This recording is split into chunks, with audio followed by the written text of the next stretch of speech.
دیکھ رہے ہیں عطا بخاری یوٹیوب چینل۔ قرآن کریم کی مسلسل ایکسپوزیشن کے سلسلے میں آج ہم سورہ البقرہ کی آیت نمبر 146 اور 147 دو آیات کی انٹرپریٹیشن کریں گے۔ تو آگے بڑھنے سے پہلے اگر آپ نے میرا چینل سبسکرائب نہیں کیا تو اسے سبسکرائب کر لیں اور بیل آئیکن بھی پریس کر لیں۔ 146 نمبر کی آیت یہاں سے شروع ہو رہی ہے کہ الذین آتیناہم الکتاب یعرفونہ کما یعرفون ابناءہم۔ نبی کریم صلی اللہ علیہ وسلم سے خطاب ہے اور اس وقت جتنے بھی لوگ تھے، آپ کی جماعت تھی اور جو دوسرے لوگ بھی تھے، ان سے بھی یہ کہہ رہا ہے، خود جیوز سے بھی، کرسچن سے بھی، سب کو یہ کہہ رہا ہے کہ وہ لوگ جن کو ہم نے کتاب دی، جن کو بھی ہم نے کتاب دی، تو چونکہ ان کی کتاب کے اندر اللہ کی وہ وحی کو جانتے تھے، اللہ کے جو وحی کے ذریعے جو بھی اللہ کا پیغام ہے اس کو جانتے تھے، پہچانتے تھے، تو جانتے تھے کہ وحی کیا ہوتی ہے، رسول کیا ہوتا ہے، سب ان کو معلوم تھا۔ تو پھر نبی کریم صلی اللہ علیہ وسلم سے متعلق تو پیچھے سے انبیاء کو بھی بتایا گیا تھا کہ یہ کوئی ایسی چیز نہیں تھی کہ وحی کا سلسلہ جو ہے، ان کو پتہ تھا کہ خاتم النبیین نے آنا ہے، جہاں پہ وحی کا سلسلہ آ کر ختم ہو جائے گا، وہ آخری نبی ہوں گے، اس کے بعد پھر کوئی نبی نہیں ہوگا۔ یہ چیز بذریعہ وحی بتائی گئی۔ اسی لیے اس چیز کو کلیئر کرنے کے لیے اب دیکھیں قرآن کریم کس طرح سے بات کر رہا ہے، کہہ رہا ہے کہ جن لوگوں کو بھی، جن قوموں کو بھی ہم نے کتاب دی، یعرفونہ، وہ اسے پہچانتے ہیں، یعنی اس رسول کو پہچانتے ہیں، اس وحی کے پیغام کو پہچانتے ہیں، اس کتاب کو پہچانتے ہیں، کیونکہ یہی تو وحی ہے جو ان کے اوپر بھی، ان کے انبیاء کی طرف بھی بھیجی جا چکی ہے۔ تو یعرفونہ تعارف ہے، ان کو انٹروڈکشن ہے، یہ جانتے ہیں۔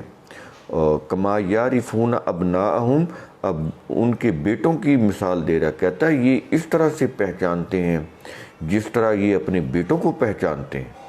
تو اتنی واضح یہ چیز ہے، لیکن اب اس کے درمیان رکاوٹ کیا آ رہی ہے؟ اس کے باوجود وہ نبی کریم صلی اللہ علیہ وسلم کو کیوں رسول تسلیم نہیں کر رہے تھے؟ قرآن کو اللہ کی آخری کتاب کیوں تسلیم نہیں کر رہے تھے؟ تو اس کے درمیان جو چیز رکاوٹ بن رہی تھی، اب اس رکاوٹ کی قرآن بات کر رہا ہے، کہہ رہا ہے کہ وَإِنَّ فَرِيقًا مِّنْهُمْ لِيَكْتُمُونَ الْحَقَّ وَهُمْ يَعْلَمُونَ۔ ان میں سے ایک فریق جو انکار کر رہے تھے، ان میں سے ایک فریق کہتا ہے کہ بے شک وہ جو ان میں سے ایک فریق ہے، وہ تھا جو لیکتمون، وہ چھپاتے ہیں حق کو۔ یہ کون، کن کی بات کر رہا ہے؟ یہ فریق کون ہے؟ کہتا ہے کہ دوسری جگہ کے اوپر کہتا ہے کہ وہ ہے احبار اور رہبان۔ یہ فریق ہے جو نزدیک نہیں آنے دیتا کتاب اللہ کے، اس لیے کہ اگر لوگ کتاب اللہ کے نزدیک آ جائیں، اس کو پہچان لیں، اس کے مطابق اپنی نظام بنا لیں، تو پھر اس نظام کے اندر مذہبی پیشواؤں کا کچھ نہیں بچتا۔ یہ جو پریسٹ ہوڈ ہے، یہ جو پریسٹ ہیں، پھر ان کا تو وجود ہی نہیں رہتا اس معاشرے کے اندر، اس نظام کے اندر، اس لیے پھر لوگوں کو اس طرف نہیں آنے دیتے۔ تو رکاوٹ یہاں پر وہی ہے، پریسٹ جو مذہبی پیشوا وہ ہیں، تو ان کی بات قرآن ہے۔ یہ جو فریق ہے ان سے مراد وہی لوگ ہیں۔ تو کہتا ہے کہ ان میں سے جو ان کے جو فریق ہے، وہ جو جماعت ہے احبار اور رہبان کی، مذہبی پیشواؤں کی، وہ ان کی شریعت کے پیشوا ہوں یا ان کے طریقت کے پیشوا ہوں، تو کہتا ہے دونوں قسم کے جو علماء اور مشائخ، یہ دو قسم کی کیٹیگری ہے نا، کہتا ہے دونوں ہی وہ چھپاتے ہیں حق کو۔ تو کہتا ہے کہ وَهُمْ يَعْلَمُونَ، کہتا ہے کہ ایسی بات نہیں ہے کہ وہ کسی غلطی ان کو لگی ہے یا ان کو پتہ نہیں ہے تو وہ چھپا بیٹھتے ہیں، بالکل نہیں، کہتا ہے جان بوجھ کر چھپاتے ہیں۔ وَهُمْ يَعْلَمُونَ، جانتے بوجھتے وہ چھپاتے ہیں حق کو۔ تو جتنے بھی یہ جو پریسٹ ہوتے ہیں، ان کا تعلق کسی بھی فرقہ سے ہو، ان کا یہی طریقہ کار ہوتا ہے کہ وہ حق کو چھپاتے ہیں اور اپنے ہاتھوں سے جو لکھی ہوئی کتابیں ہیں ان کو وہ شریعت بناتے ہیں اور انہی کی روح سے وہ معاشرے کے اندر عقائد پھیلاتے ہیں اور اپنے مذہبی جو گروہ ہوتے ہیں ان کو معاشرے کے اندر وہ اسٹیبلش کرتے ہیں، کیونکہ اس سے ان کی پھر دکانداریاں، ان کا مفاد، وہ پھر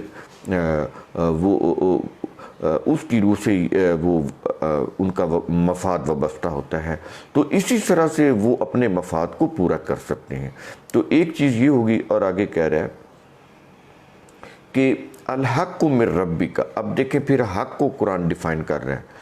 حق کیا ہے؟ کہتا ہے حق وہی ہے جو تیرے رب کی طرف سے ہے۔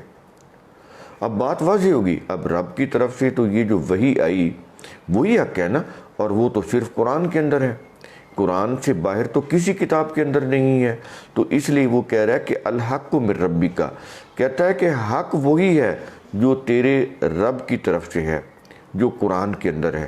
اس کے علاوہ کوئی بھی کتاب، وہ مذہبی لحاظ سے کتنی بڑی مقدس کتاب کیوں نہ ہو، اس کے اندر حق نہیں ہو سکتا۔ مذہبی پیشوا کبھی بھی تمہیں اس قرآن کی طرف نہیں آنے دیں گے، وہ اس قرآن کو چھپائیں گے، اس کی تعلیمات کو چھپائیں گے، اور اپنے ہاتھوں کی لکھی ہوئی جو مذہبی کتابیں ہیں ان کو وہ مقدس بنا کر، ان کو وہ شریعت بنا کر، ان کی روح سے پھر لوگوں کے اندر عقائد کو پھیلائیں گے۔ اس طرح سے پھر ان کی دکانداریاں چمکتی ہیں۔ تو یہ اس لیے وہ کہہ رہا ہے کہ یہ چیز کلیئر کر لو کہ حق کہاں پر ہے۔ کہتا ہے حق صرف جو ہے تیرے رب کی طرف سے ہے، اور وہ کتاب کے اندر ہے، قرآن کے اندر ہے۔ اور آگے کہہ رہا ہے فَلَا تَكُونَنَّ مِنَ الْمُمْتَرِينَ، تو ہرگز بھی شک کرنے والوں میں سے نہ ہونا۔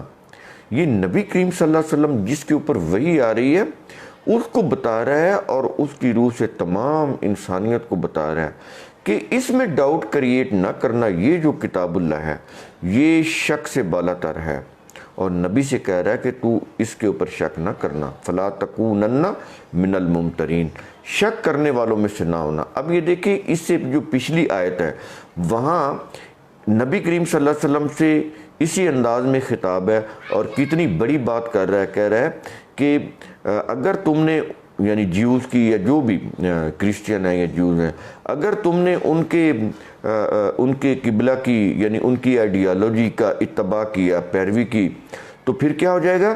اِنَّكَ اِذًا مِنَ الظَّالِمِينَ، تو پھر تو اس وقت ظالمین میں سے ہو جائے گا۔ اب یہاں پر یہ کہہ رہا ہے کہ اگر تم نے شک کیا کہ تم اس شک کرنے والوں میں سے نہ ہونا۔ تو پچھلی آیت اور یہ آیت دونوں دیکھ لیں، نبی کریم صلی اللہ علیہ وسلم کو بھی وہ سمجھا رہا ہے کہ ایسی بات کبھی بھی نہیں ہونی چاہیے۔ حالانکہ نبی کریم صلی اللہ علیہ وسلم سے کوئی گمان ہی نہیں کیا جا سکتا کہ وہ شک کرنے والے منہ سے ہوں، یا وہ جیوز کے یا کرسچن کے قبلہ یا ان کی آئیڈیالوجی کی پیروی کرنے والے ہوں، لیکن بات یہ ہے کہ امت کو سمجھایا جا رہا ہے کہ اس سے تو نبی بھی مستثنا نہیں ہے، ایگزمٹ نہیں ہے، تو دوسرے لوگ کیسے ایگزمٹ ہو سکتے ہیں کہ وہ کہیں کہ نہیں بخشش ہو جائے گی، وہ ان کے جو ہے ان کو معاف کر دیا جائے گا؟ بالکل نہیں۔ اللہ کے قوانین کی سرکشی کرنے والوں کو کبھی بھی معاف نہیں کیا جائے گا۔ یہ جو دو آیات میں نے آپ کو اس لیے سنائی ہیں تاکہ آپ کو یہ واضح ہو جائے کہ وہ تو نبی کریم صلی اللہ علیہ وسلم سے بھی یہ کہہ رہا ہے کہ اگر تم نے ان کی آئیڈیالوجی کا اتباع کیا، ان کو فالو کیا، تو پھر تو ظالمین میں سے ہو جائے گا۔ اور یہاں پر یہ کہہ رہا ہے کہ تو شک کرنے والوں میں سے نہ ہونا۔ تو ہماری کیا کیفیت ہے؟ تو ہمارا تو سارا کا سارا جتنا بھی بیس ہے وہ تو مذہب کی کتابوں کے اوپر ہے۔ ہمارے ہاں جو جتنے بھی مسلم ممالک ہیں ان کے ہاں جتنا بھی فقہ اور شریعت نافذ ہے، قرآن کا تو اس میں صرف نام استعمال ہوا ہے۔ وہ تو کہتے ہیں کہ روایات کے بغیر قرآن نامکمل ہے، سمجھ ہی نہیں آتا، جو روایات کہیں گی قرآن کی آیات کا وہی مطلب ہوگا۔ تو ان روایات کے اوپر فقہ بیس کر رہی ہے، تو وہ قرآن کے اوپر تو بیس نہیں کر رہی۔ تو ہم تو شک کیا، ہم تو صریحاً سرکشی کر رہے ہیں۔ شک تو بڑا چھوٹا سا لفظ ہے، ہم تو صریحاً سرکشی کر رہے ہیں۔ جب نبی کریم صلی اللہ علیہ وسلم کو اس طرح سے مخاطب کر کے کہا جا رہا ہے تو پھر ہمارے لیے یہ چیزیں بڑی ہی قابل غور ہیں۔ یہ جو آیات ہیں کو ہم تو شک تو کیا، ہم تو صریحاً سرکشی کر رہے ہیں اللہ کی ان آیات کے خلاف، ان چیزوں کو دین سمجھا ہوا ہے جو روایات کی روح سے ہیں۔ یہ ہے اصل شرک جس کے عذاب میں تمام مسلم ممالک اور تمام مسلم اقوام جو ہیں وہ گھری ہوئی ہیں، اور اس لیے وہ مصائب پریشانیوں میں وہ مبتلا ہیں۔ ان کے مصائب اور آلام جو ہیں وہ بڑھتے چلے جا رہے ہیں، ان کی مصیبتیں بڑھتی چلی جا رہی ہیں۔ اس کی وجہ یہ شرک ہے، ایک قرآن کو اللہ کا قانون نہ ماننا۔ اس لیے وہ یہ کہتا ہے کہ میرے قانون کو جو میری کتاب کو جو قانون نہیں مانتے، اس کی روح سے فیصلے نہیں کرتے، تو وہ کافر بھی ہیں، وہ فاسق بھی ہیں، وہ ظالم بھی ہیں، وہ منافق بھی ہیں۔ یہ ساری چیزیں دیکھیں بڑے قابل غور ہیں مقام۔ تو میرا جو پیغام ہے ہمیشہ جو ویڈیو میں ہوتا ہے وہ یہی ہوتا ہے، ثم تتفکروا، کہ یہ بڑا ہی سائنٹیفک پروسیس ہے، تھنک اگین، ثم تتفکروا۔ یہ ویڈیوز جتنے بھی ہیں آپ کے لیے ہیں، اس لیے کہ آپ غور کریں، سوچیں۔ جب تک آپ غور و فکر نہیں کریں گے، سوچیں گے نہیں، نہ قرآن سمجھ آئے گا، نہ یہ دنیا کے جو حقائق ہیں ان کو سمجھنے کی آپ کے اندر کوئی بصیرت پیدا ہوگی۔ تو قرآن کریم بصیرت پیدا کرتا ہے انسانوں کے اندر، یہ انلائٹن کرتا ہے، یہ ڈسن پیدا کرتا ہے، انسائٹ فل بناتا ہے انسانوں کو، کیونکہ اس کی تمام تعلیم جو ہے وہ تھنک اگین کے اوپر ہے۔ شکریہ۔